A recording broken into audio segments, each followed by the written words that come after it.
Kita membahas Israel yang akan mengadakan latihan militer untuk menyerang Iran dan mendiskusikan Turki sebagai senjata rahasia Rusia melawan NATO. Sahabat semua, memahami geopolitik itu sangat penting untuk menempatkan Indonesia sebagai global player, bernegara dan berswasta. Itu bila tidak pas benar pemahamannya akan membuat pejabat negara berbisnis untuk kepentingan kelompoknya saja. Dalam diskusi kali ini kita akan membahas geopolitik lebih luas lagi karena selama 20 tahun terakhir di Indonesia kita kekurangan pemahaman geopolitik kawasan dan geopolitik dunia tentunya. Masyarakat yang diarahkan beritanya di koran dan di media lebih memahami yang populis, yang terkenal, dan lokal hanya di sekitar dalam negeri Indonesia saja. Efek sinetron dan gosip artis, serta media mainstream ambil posisi politik atau dibayar diarahkan pemahaman politiknya, membuat kita masyarakat hanya menerima 20% informasi dunia, itu pun ambil sisi berita dari dunia barat, Amerika, dan sekutunya saja. Mengarahkan informasi memang sudah terjadi dalam 20 tahun ini, khususnya beberapa tahun belakangan ini.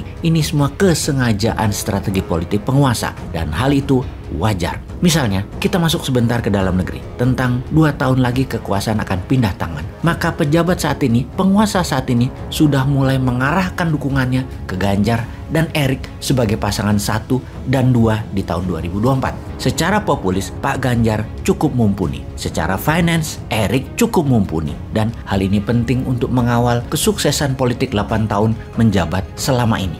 Sekali lagi, hal ini baik dan wajar. Secara partai, Partai Merah gerah walaupun mendukung ucapan ojo ke susu atau jangan buru-buru memberi dukungan. Namun dalam hati Partai Merah, jagoan gue Mbak Puan kok nggak didukung? Pastinya dalam hati Partai Merah ngerendeng, ngomel. Jadi walaupun Partai Merah mendukung secara kata-kata itu yesterday, kalau future ke depan Partai Merah dalam hatinya sudah punya jagoan, Mbak Puan. Kegiatan pejabat bersafari politik mendukung Ganjar Erik kemarin membuat ketidaknyamanan panjang ke depannya di Partai Merah. Di sisi merah ada juga sekarang yang akhirnya realistis, mending pasang Anies Puan daripada Prabowo Puan. Nah loh, Ganjar Erik versus Anies Puan di 2024. Itu namanya politik dalam negeri, bukan geopolitik. Kalau geopolitik kawasan misalnya, kita harus tahu ada beberapa negara baru muncul di tetangga kita. Kita mau ambil posisi apa? Lalu Perdana Menteri Australia yang baru, itu teman Indonesia atau seperti yang lalu-lalu menganggap Indonesia adalah threat from the north?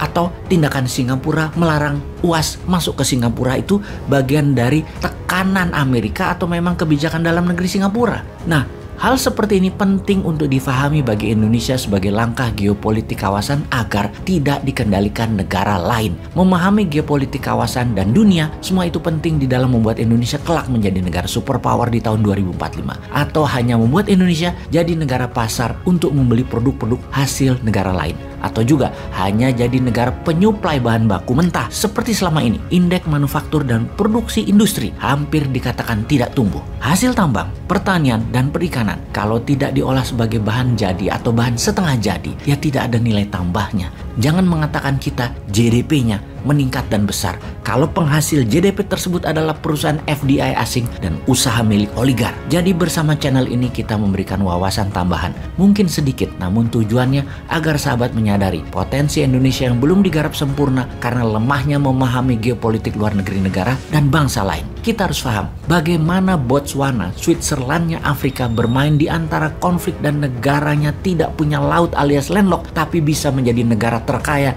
dan tercepat pertumbuhannya dalam 40 tahun terakhir. Memahami negara Nigeria, Tiongkoknya Afrika yang memfokuskan negaranya menjadi negara digital terdepan. Memahami mengapa negara-negara Nordik, negara utara Eropa kaya-kaya. Karena apa? Padahal tidak punya sumber daya alam. Memahami 5 negara Asia Tengah, memahami langkah Saudi dengan Aramco-nya, memahami gejolak di negara-negara selatan Pasifik, dan memahami kekeringan di Amerika Latin yang selalu membuat politik dalam negeri kawasan tersebut selalu ribut dan memilih menjadi penyuplai drug, obat-obatan terlarang seperti dilakukan juga oleh Thailand, Tiongkok, Myanmar, dan Afghanistan juga. Ketika Iran dalam beberapa bulan ini meningkatkan bantuan senjata ke Hamas di Palestina dan Hizbullah di Lebanon, maka Israel mulai menjadi agresif. Israel adalah negara kecil dengan wilayah hanya sebesar Pulau Madura, dikelilingi 18 negara musuhnya secara ideologi. Maka untuk terus hidup, Israel menggandeng Amerika dan Inggris selalu di belakang mereka. Jadi tidak heran di kawasan Timur Tengah tersebut Amerika dan Inggris selalu bercokol dengan dalil kendali atas minyak bumi dan gas alam.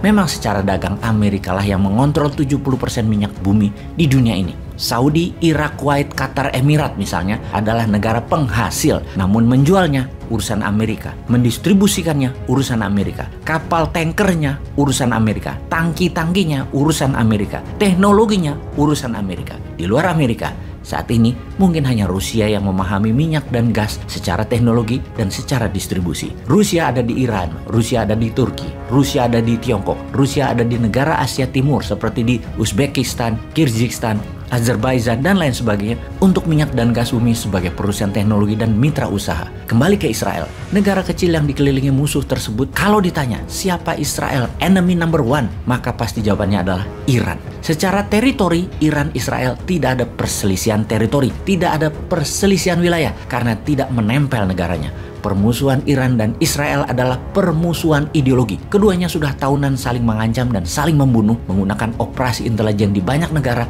atas pejabatnya masing-masing. Bulan lalu, Ibrahim Raisi, presiden Iran, terang-terangan mengancam Israel yang sedang menekan Palestina. Dan apa reaksi Israel kali ini? Israel mengadakan latihan perang-perangan di gurun dan menyatakan dengan jelas latihan perang ini untuk menyerang Iran. Codename operasi Israel kali ini disebut Chariot of Fire, di mana latihan perang ini mirip dengan drill atau tindakan militer Rusia sebelum masuk Ukraina terbesar dalam sejarah Israel karena seluruh tentaranya dan pasukan cadangan wajib militer warganya ikut simulasi perang kali ini. Apa sesungguhnya tujuan Israel?